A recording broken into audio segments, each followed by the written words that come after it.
Next है सर्वनाम। संज्ञा पिछले क्लास में हम लोग पढ़ चुके हैं, है ना। तो संज्ञा के बाद आता है सर्वनाम। अब इसके अर्थ को हम जानेंगे कि सर्वनाम क्या है। तो सर्वनाम का मतलब है सर्व जोड़ नाम, यानी सभी नामों, नामों मतलब संज्ञाओं, इसके स्थान पर प्रयुक्त होने वाला, या यो कह सकते हैं हम कि संज्ञाओं के स्थान पर आने वाला शब्द क्या कहलाता है, सर्वनाम कहलाता है। तो इसके भेद, अब है सर्वनाम के भेद। तो सर्वनाम के 6 भेद है। सर्वनाम के कितने भेद हैं? 6 भेद।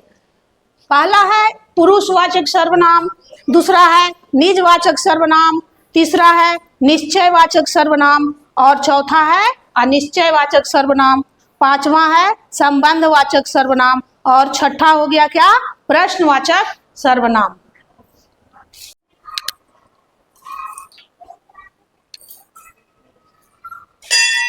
अब है नेक्स्ट सर्वनाम के भेदों की परिभाषा। इसके पहले हम जानेंगे कि भाषा में 3 पुरुष होते हैं। भाषा में कितने पुरुष होते हैं? 3 पुरुष। पहला है उत्तम पुरुष, जिसको बोलते हैं फर्स्ट पर्सन, यानी मैं, ठीक है। फिर है दूसरा मध्यम पुरुष, जिसको बोलते हैं सेकेंड पर्सन, यानी तुम। फिर है तीसरा अन्य पुरुष, यानी थर्ड पर्सन, वे।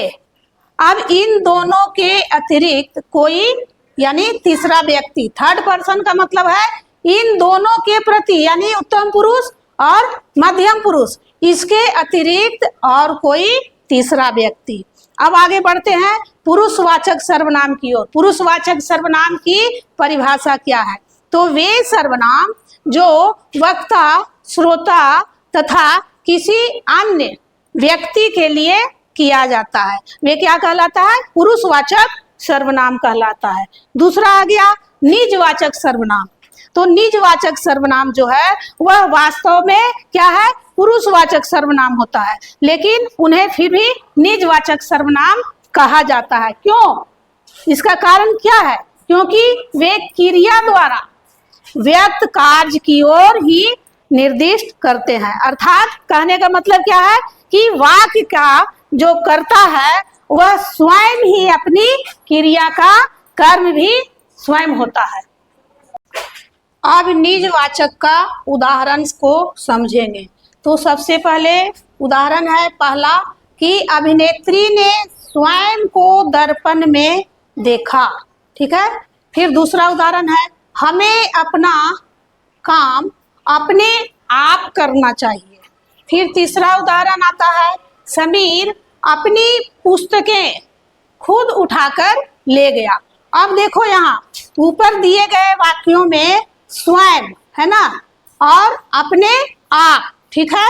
ये स्वयं और अपने आप, ठीक है, और फिर खुद, ये क्या दर्शा रहा है?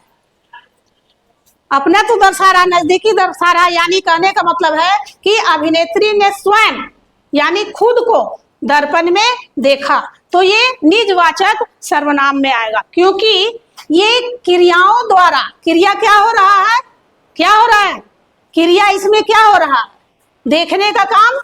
अभिनेत्री जो है वो देखने का काम कर रही है, तो क्रिया कौन कर रहा है? अभिनेत्री। और काम क्या हो रहा है? देखना। तो ये क्रियाओं द्वारा व्यक्त कार्यों को उनके कर्ताओं, ठीक है, उनके कर्ताओं, यहाँ कर्ता कौन हुआ?